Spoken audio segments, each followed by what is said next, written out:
Good evening and welcome to the news at 9 o'clock. This is a landmark day and a complete change of strategy. For the first time, India has carried out surgical strikes of this scale, an arc of approximately 250 kilometers across the line of control, and gone public with it. Let's just have more on that.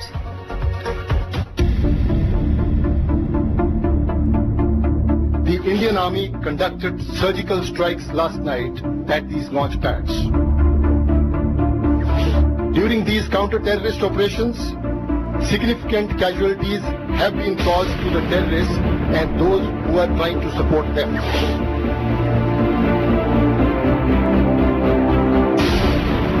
We can certainly not allow the terrorists to operate across the line of control with impunity and attack the citizens of our country.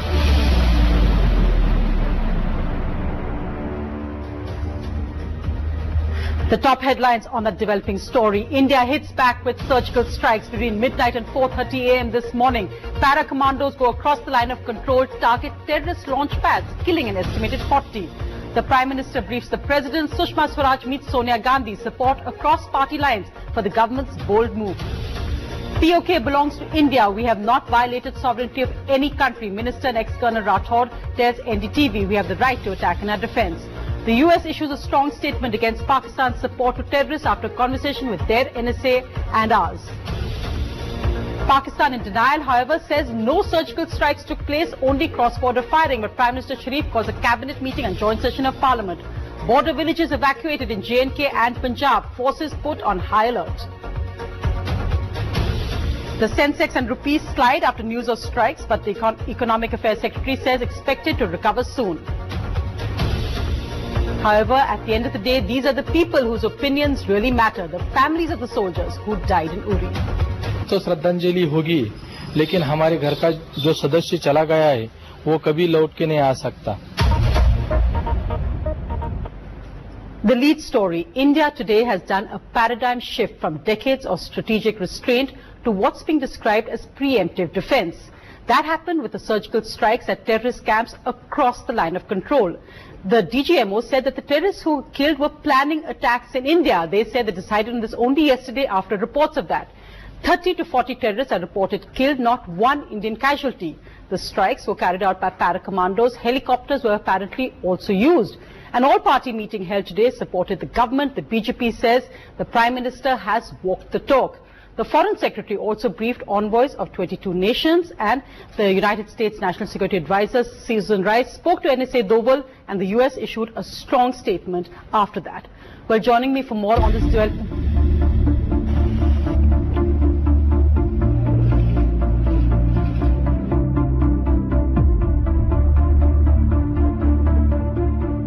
Now, based on very specific and credible information which we received yesterday, that some terrorist teams had positioned themselves at launch pads along the line of control with an aim to carry out infiltration and terrorist strikes in Jammu and Kashmir and various other metros in our country. The Indian Army conducted surgical strikes last night at these launch pads. The operations were basically focused to ensure that these terrorists do not succeed in their design of infiltration and carrying out destruction and endangering the lives of citizens of our country.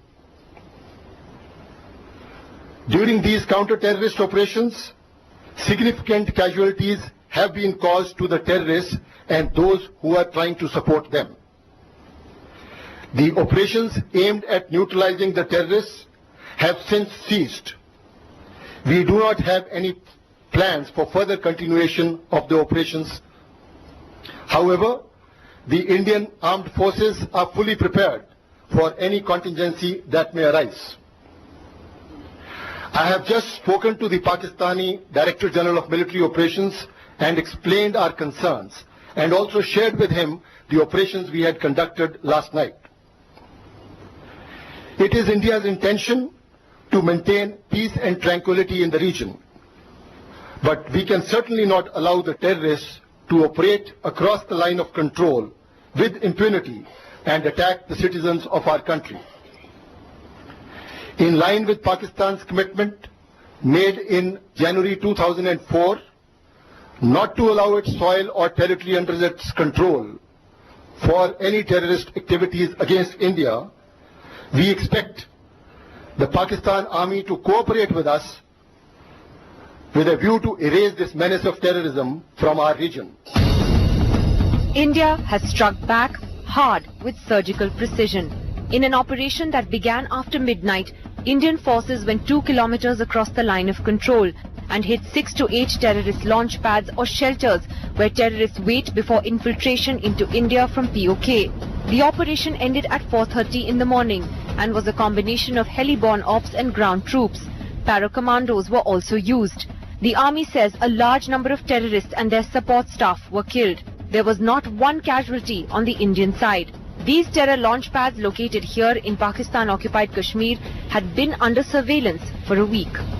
Official sources have told NDTV that the government's intent to strike was clear soon after the Uri attack. In fact, senior officials maintain that Pakistan was caught off guard after they assumed that India would only pursue the diplomatic option.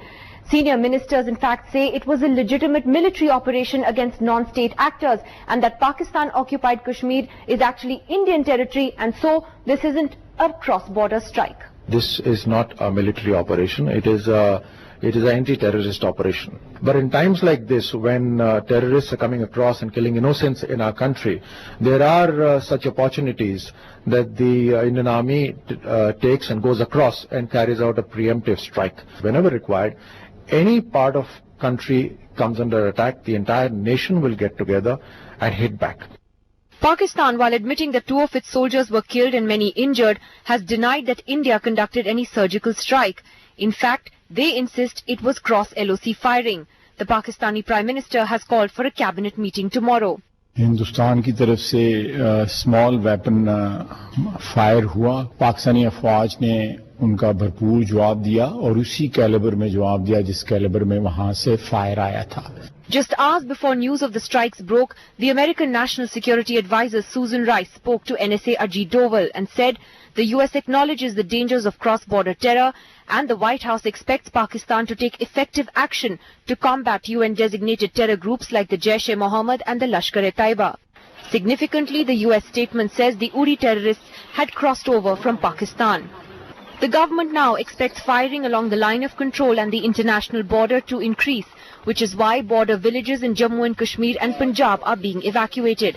The Uri attack clearly a turning point for India's fight against terrorism as it chooses to do more than diplomatically isolate Pakistan. In New Delhi with Vishnu Shom and Sudhiranjan Sen, Nidhi Razdan for NDTV.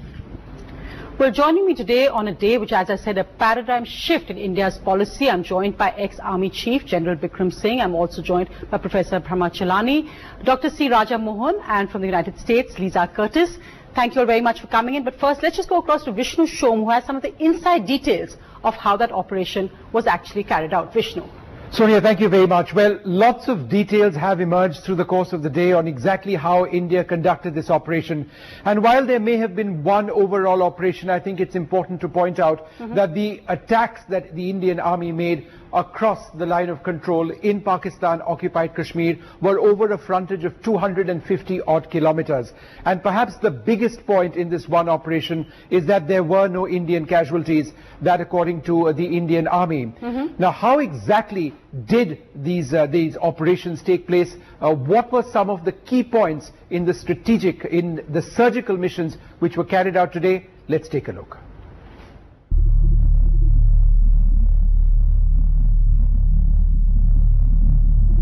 This is the line of control between India and Pakistan in Jammu and Kashmir.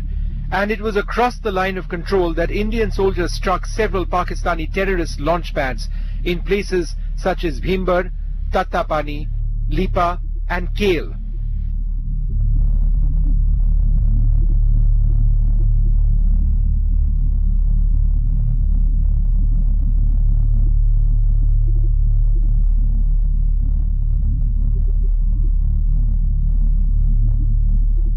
Ahead of the cross line of control operation, Indian gunners opened up on the Uri front, but in fact their real targets were elsewhere, along a frontage of a vast 250 kilometers. The camps which the Indian Army struck were located between 1 and 3 kilometers inside Pakistan-occupied Kashmir. The terrorists at these bases belonged to various groups. Each launch pad had a total of 30 to 40 terrorists, including guides and their assistants. The Indian attacks were not just by foot. In some cases, helicopters may have been used to place Indian soldiers. The operations began shortly after midnight. By 4:30 a.m., it was all over. The attacks had taken place on forested hilly regions, with the Indian Army making it clear that full surprise had been achieved. And perhaps more significantly, there were no Indian casualties. This was an entirely successful surgical strike against precisely identified terrorist targets, say our sources, which had been monitored for up to a week. And India has proof of this. Footage of the attacks was likely beamed live by India's Israeli-made drones. What's more, our soldiers may also have been equipped with cameras mounted on their kits. Vishnu Shom for NDTV.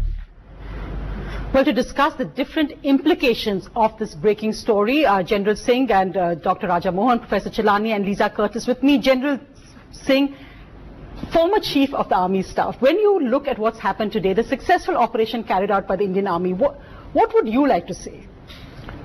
Well, I think let me first congratulate the Indian Army, the Indian military, the national political leadership, the Prime Minister and the leadership down below.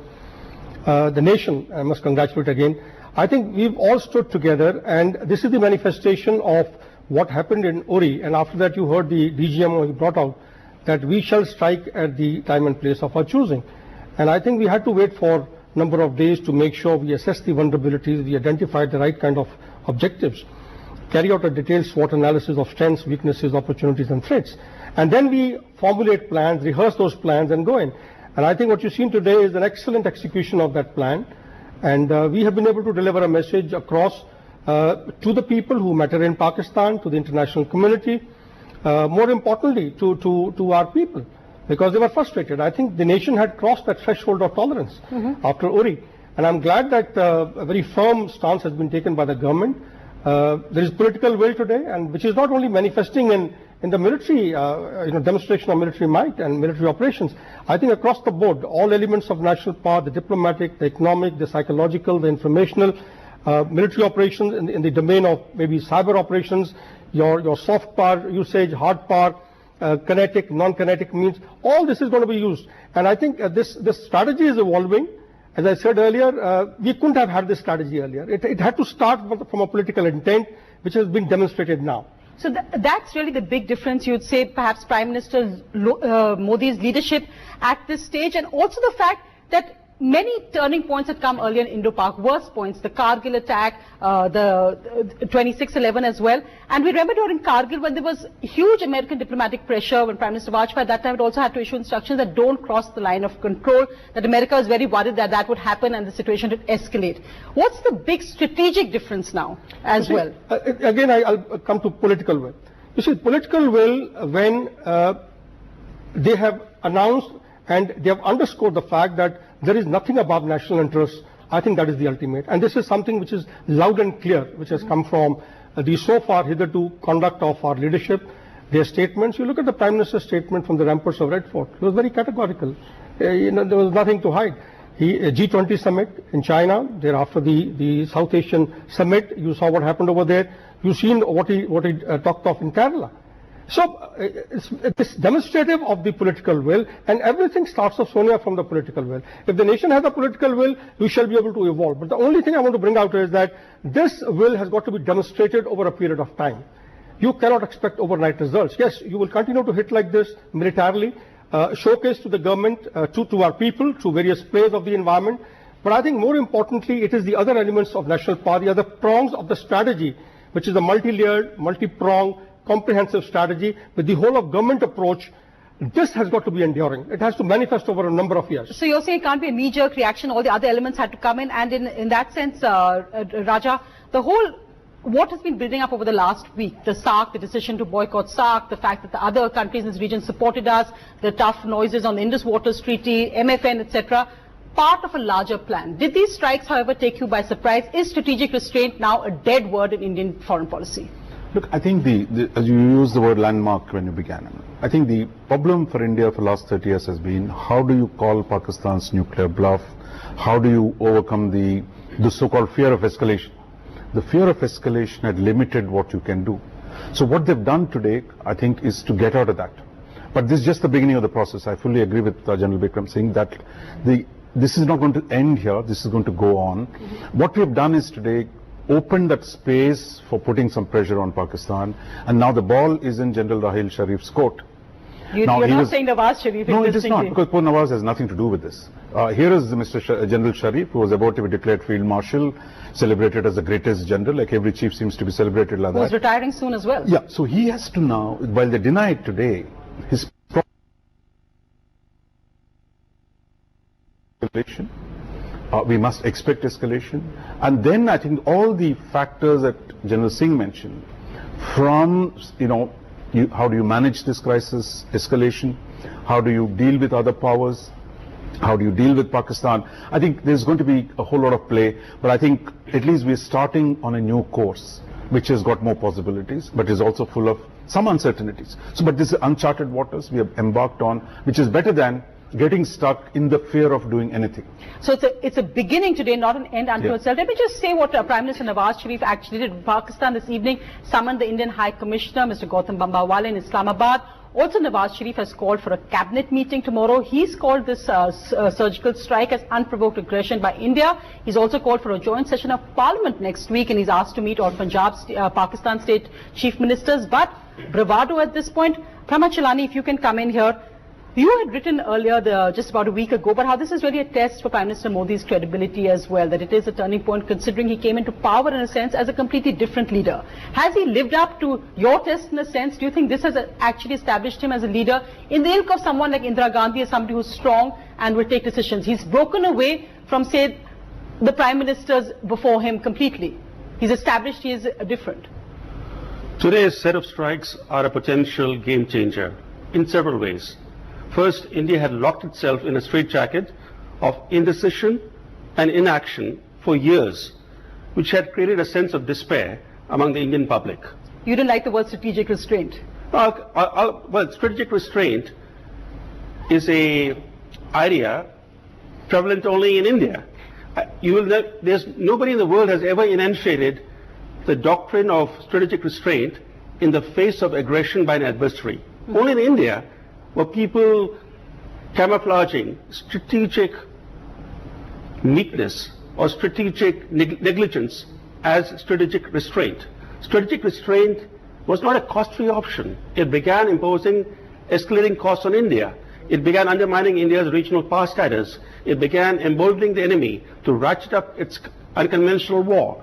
It rattled Indian and international investors. And it encouraged the United States and its allies like Britain to diplomatically exert pressure on India after every terrorist strike. So there was a limit to how far India could restrain itself. But I think the most important thing that has happened now is that first, India has crossed the line of control. India did not cross the line of control even during the Kargil war. Second, this narrative was built in India by a number of analysts that India had no credible military option vis-a-vis Pakistan. That narrative stands demolished today. In fact, that India managed to stage a daring cross-border military strike at a time when Pakistan is on full combat readiness testifies to how smart military power can be utilized. And more importantly, by lifting this sense of despair in the country, it's a great morale booster. It will have major diplomatic, psychological, and political benefits. In terms of military benefits, I think it's a limited strike with limited military benefits, but it cannot be a one-off strike because this is a game changer. And that's the big question, but what happens next? When we say limited, can we actually define that? Let me go across to Lisa Curtis perhaps on the American role, because really in that sense, there has been in India some resentment in early years with a sense of balance of keeping India and Pakistan on the same scale. That has changed in recent years. But most comprehensively perhaps today with that statement from Susan Rice's office after she spoke to NSA Doval, do you see a big shift now in how the American role also in the whole Indo-Pak relationship? Yes, I think there's definitely a shift in how the U.S. is viewing Pakistan and its continued support for terrorist groups. And I think this obviously is a major shift in India's strategy, although I wouldn't say it's wholly unexpected. The Uri attack was not the first, but the second Pakistani provocation within the space of 9 months. And of course, I'm talking about the Pathankot attack in January, which followed closely on the heels of Prime Minister Modi's efforts to reach out to Pakistani leaders through his Christmas Day visit to Lahore. So I think that it's not unexpected shift in Indian strategy. And of course, the U.S. Is concerned about escalating military tensions between two nuclear-armed states. But at the same time, the U.S. is not in a position really to criticize India for trying to prevent future terrorist attacks on its territory. So I think it's important to keep in mind this is a punitive and it's a deterrent attack. It's not a provocation. Right. In fact, Lisa, that's interesting because that's really the DGMO and the government has stressed this is a preemptive, that we acted because we had information terrorists were going to attack Jammu and Kashmir and major Indian cities. So it's not just retaliation for Uri, it's a preemptive strike. I'm joined now by a minister in the government, Mr. Ravi Shankar Prasad, who joins me. Mr. Prasad, we've been talking about how this is a game changer, a landmark day for India. What would you like to say, sir, today as a minister in the government? Because after Uri, there had been many demands from the people of India, from politicians saying the government must act. Why aren't they acting? Is it a weak government? What would you say today? First of all, Sonia, I need to compliment the Indian Armed Forces. I salute them for the great courage, ability, potential they have shown, a precision, preemptive strike, causing heavy damage and returning something truly extraordinary. I am very proud of the leadership of my Prime Minister, who has shown great courage, political willpower and extraordinary maturity in not only isolating diplomatically Pakistan, but also ensuring that those who play with the lives of Indians in our armed forces would be replied to very firmly. Now, you must understand, there is a context to our relationship with Pakistan. Narendra Modi ji went all out to have a good relation with Pakistan. Yes. Mr. Nawaz Sharif was called to the oath taking. We saw him there in the Rashtrapati Bhavan. We were quite surprised. Modi ji went to attend the marriage of his granddaughter at a very short notice, bypassing many protocol requirements also. Sushma ji went there. Rajnath ji went there. There was Eid Mubarak. When Mr. Nawaz Sharif was going for operation, Modi ji wished him, apart from all these things. But what reply came? Just Pathankot and then Uri and abject denial. In Pakistan today, it must be understood, Sonia, let me just say this, is becoming an epicenter of world terror, not only India. Attack in Paris, in Brussels, in London, in New York, India, Uri, Pathankot, or wherever. There is one distinct angle waiting in Pakistan as the conspirator patronized by elements of the establishment. In fact, that's why also we've seen the US strong statement there, and we've seen Bangladesh has already come out in strong support of us. In fact, even China has stressed dialogue, but there's been not one country which has actually criticized India for its surgical strikes. But let me ask you, we have ex-Army Chief General Singh here, who said that he wants to complement the political leadership as well, because the political will is what led to this actually happening. Would you say that in the sense of the Indian Army are the heroes for India today, those brave commandos? But do you think in that sense Prime Minister Modi is the political hero of the day today, or the man who has changed the narrative of India's strategic restraint policy to a completely new Modi doctrine now perhaps? First of all, let me tell you very clearly, obviously our armed forces deserve our salute and full credit. But if a distinguished general like General Singh is complimenting the leadership of Narendra Modi ji, we understand that. Modi ji is a man of infinite courage. And always he goes for the extra mile, as I said earlier. But once his patience was exhausted, and as indeed from all of us. Then he said in Calicut, Kozhikode, in the big rally 2-3 days ago, the sacrifice of Indian Jawans at Uri will not be allowed to go in vain. And two things I would like to highlight here, Sonia. Indians, after 1971, for the first time crossed the LOC. Though technically we may not call it a Pakistan territory, but in terms of 1994 resolution of our parliament, POK is a part of India, of Jammu and Kashmir, under illegal occupation of Pakistan. But the surgical preemptive strike was truly extraordinary. And that is meticulous planning with taking into account all the implications possible. When you say take into account all the implications possible, are you worried about what could happen next? We've heard Lisa Kurtz just now saying that, of course, when there's tension escalating between two nuclear countries, there is worry. Are you actually worried? Do we have a plan for what could happen next, given the fact that the political leader, Prime Minister Nawaz Sharif, may not be in control at all, the army chief there issuing strong statements, there are meetings going on with the MPs as well, though they've denied the surgical strikes, but are you worried about what could happen next? What if there's war tomorrow? First of all, since they are in a denial, Pakistan remains in chronic denial. Sonia, I was a young kid then, just coming out of the school in 1971 war when they lost Bangladesh.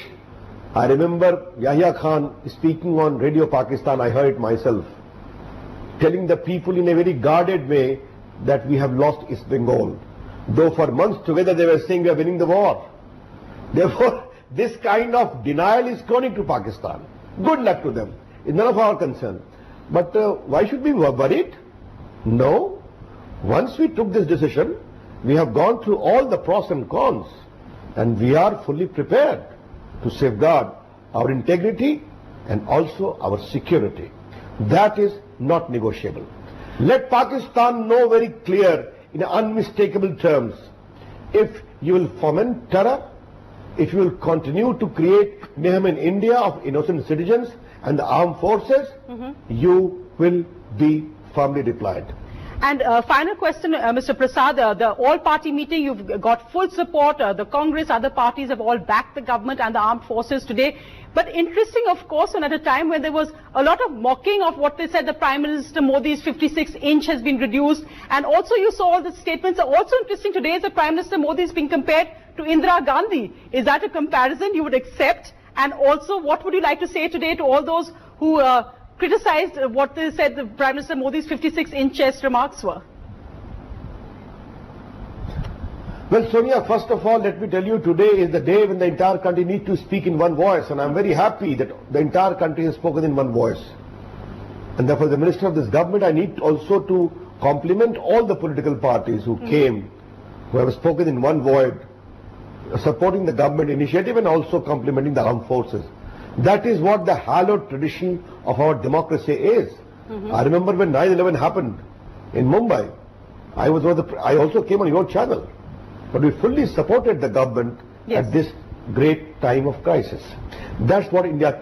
But as far as measuring the chest is concerned, I leave it to Sonia and her friends or other people.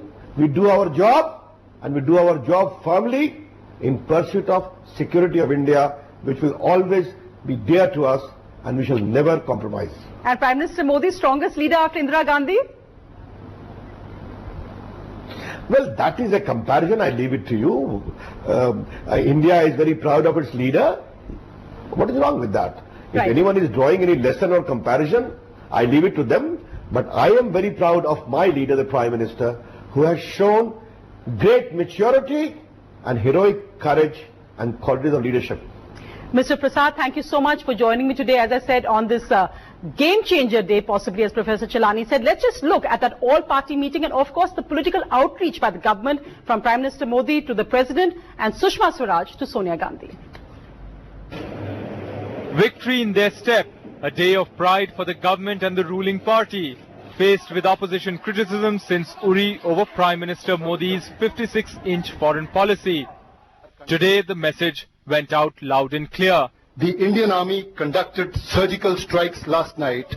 Amit Shah tweeted, "It is for the first time in this frontal fight against terrorism, India under the leadership of Prime Minister Shri Modi is feeling secure." It is proved now the country is safe in the hands of the Prime Minister and the Army. And I'm very proud of my Prime Minister, the way he has led the country. The government made sure of their political outreach as well. The Prime Minister briefed the President, ex-Prime Minister Manmohan Singh was also briefed, and Sushma Swaraj personally met Sonia Gandhi. The Home Minister also called up Chief Ministers like Mamata Banerjee and Nitish Kumar. Every political party backed the government today at the all-party meeting. Senior opposition leaders were briefed by the head of military operations and the Home Minister. बधाई दी है अपने forces को, army को, हमारी army के किसी भी आदमी को, जवान को कोई नुकसान नहीं पहुंचा और वो सुरक्षित वापस अपने मुल्क में आए. From our side, I have congratulated the Indian Army, but what exactly is the overall assessment? They said it will take a little time to make that assessment. So let us see, let's wait and see. मैं आज भी कहता हूँ पाकिस्तान को उसकी भाषा में जवाब देना चाहिए. पाकिस्तान को उसी की भाषा में जवाब देना चाहिए. ये लव लेटर लिखना बंद करना चाहिए. This statement by the Prime Minister had been used by his political opponents against him after Pathankot and Uri. But today, the surgical strikes cleared by the Prime Minister and personally monitored by him have transformed the narrative. This surgical strike will definitely address the domestic outrage. But from here on, the government will have to be vigilant as the new threshold has several pitfalls. In New Delhi, with Sunil Prabhu, Rahul Srivastava for NDTV. We return now to my special panel on the 9 o'clock news tonight. General Singh, I asked Mr. Ravi Shankar Prasad that question, what next? And in that sense, it's often a soldier who is most invested in peace because they realize the cost of war. When we are looking at what happens, what the possible risks are as a former army chief, what would you point out as the key areas to look out for now? And what can we expect? Sonia, firstly, the Indian Army wouldn't have gone in if they were not prepared for the worst contingencies, number one. It's always a very calculated, decision that is taken, keeping in mind our resources, our combat potential. But I think the objectives that have been selected have been done very, very imaginatively. And my compliments, I must say, to the decision makers, Northern Command. I think the way they have gone about selecting those objectives have been such where it hurts the most, where it pains Pakistan the most. It's quite visible from the statements of their Prime Minister and their chief. It has really hurt them. So it all is contingent on the selection of those objectives which has been done. The next point, the very fact that they were chosen in the tactical arena, it has been done along the line of control. And this kind of operations have been done in the past.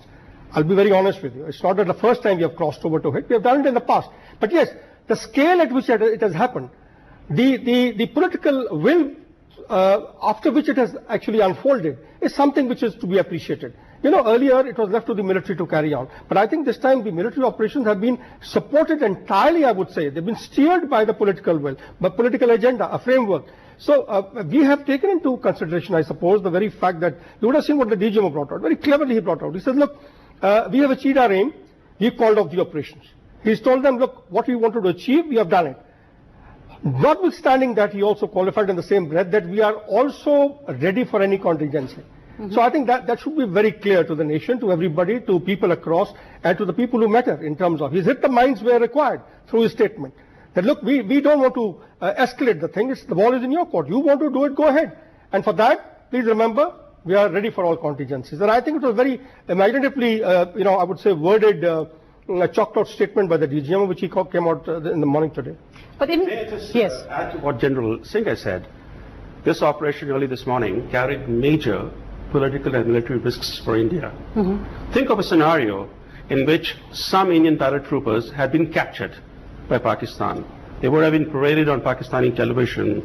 All right, thank you. What impact would that have had on Indian morale, on India's international image?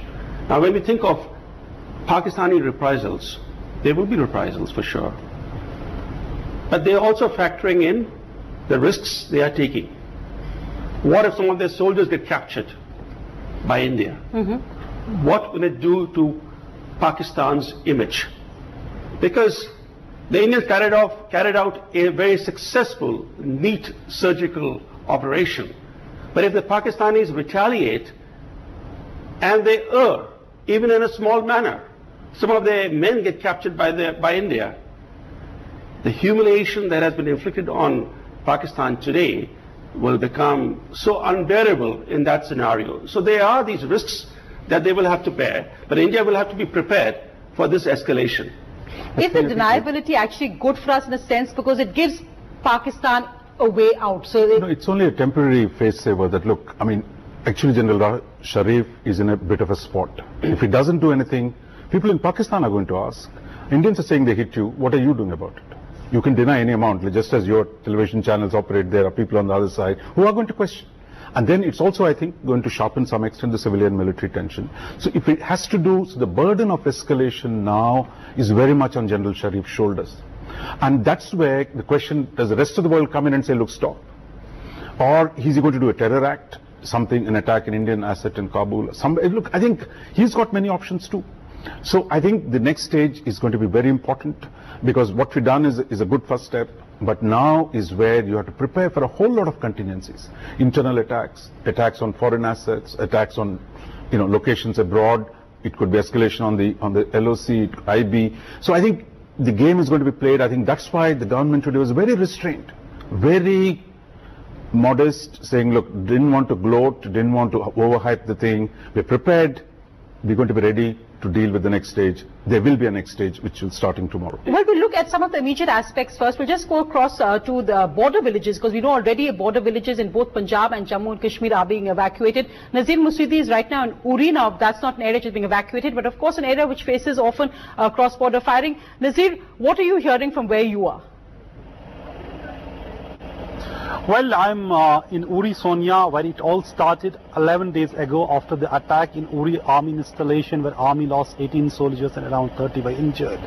There's eerie calm in Uri, but people are really unsure what will happen tomorrow. They are really scared that they know what it means, the escalation on the borders here.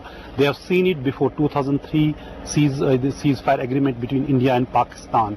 They have suffered a lot. Many people have been killed. Their houses have been destroyed. Even they were living in underground bunkers. But even those underground bunkers were destroyed during 2005 earthquake.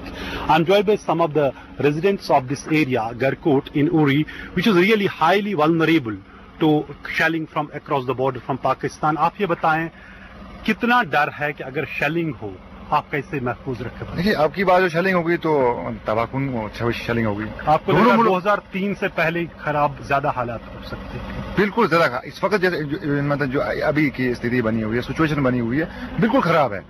मैं आपको अब आपके पास underground bunker नहीं, बिल्कुल नहीं, हमारे पास ऐसा कुछ नहीं, सुविधा नहीं है कि जिससे हम महफूज रह सकें। लेकिन ये मैं आपको बताऊं मैं क्या डर है आपको इस वक्त? क्योंकि हमने 98 की शेलिंग देखी हुई है, उसकी जो 98 में जो शेलिंग हुई उसमें हमने देखा है कि कैसा नुकसान हुआ था। यहाँ हमने खुद अपने हाथों से लाशें उठाई हैं, जख्मी उठाए हैं, तो हमारे घर बार जो है वो तबाह हुए थे शेलिंग से। ये जो दो दिल्ली में बैठ के जो बोलते हैं कि युद्ध होना चाहिए, युद्ध ये असली मसले का हल नहीं है। जो मसला है, जो मसला बातचीत से हल होना चाहिए, ये तो बॉर्डर वाले लोगों को पता है कि इससे कितना नुकसान होगा। So Sonia, actually these people know what war means. They have suffered the consequences of escalation on the borders. Now India has taken the decisive action against after attack in Uri. Now we'll have to see whether it is going to prevent infiltration from Pakistan and also attacks like Uri, or it is going to have it will lead to more escalation on the border. Thank you so much, Nazir, for joining us from there. General Singh, that appeal, maybe I should say, he said to the people sitting in Delhi who are shouting for war, the keyboard warriors, the constituency which keeps saying war, strike on Pakistan, let's go to war tomorrow, avenge ourselves. Can we actually do that? You said that, of course, militarily we are prepared, etc. But how can two nuclear states be prepared for war against each other? Look at the fallout, the consequences. That's the question that comes back. Even in this, while the firmness has been applauded of the strikes, the success, the worry about what this could lead to. Are you worried that there could be a nuclear escalation? Firstly, Sonia, please remember that this kind of rhetoric, this kind of statements with regard to war have not come from the political leadership. It has not come from the military leadership either. So what you're hearing is from our people who are actually enraged, who are actually frustrated with what has happened, and they would like Pakistan to be hit nice and proper. But it's ultimately a political decision, what to do, what has got to be done. Because look, what are we looking at? I mean, I'll just take 2 minutes if you have to tell that. We are ultimately looking through this multi-pronged strategy, multi-layered strategy, this composite approach, essentially to put pressure on Pakistan to start behaving as a responsible neighbor and to shun violence, to shun using terror as an instrument of state policy. That's the end state we are seeking. To achieve that, this is what we are doing. The operations of the military, which you've seen of the army last night, were to give a message across at the tactical, operational, and even at the strategic level. It has achieved. It's a tactical operation having a manifestation in the operational and the strategic domain. It has given the message across. But we have very cleverly kept it within the tactical domain and left the option out to Pakistan. That, look, we have hit you, you hit us at Uri, which is a tactical arena, very close to LC, 5 to 6 kilometers away. We've done the same thing along the line of control. So we haven't gone beyond 2 to 3 kilometers either.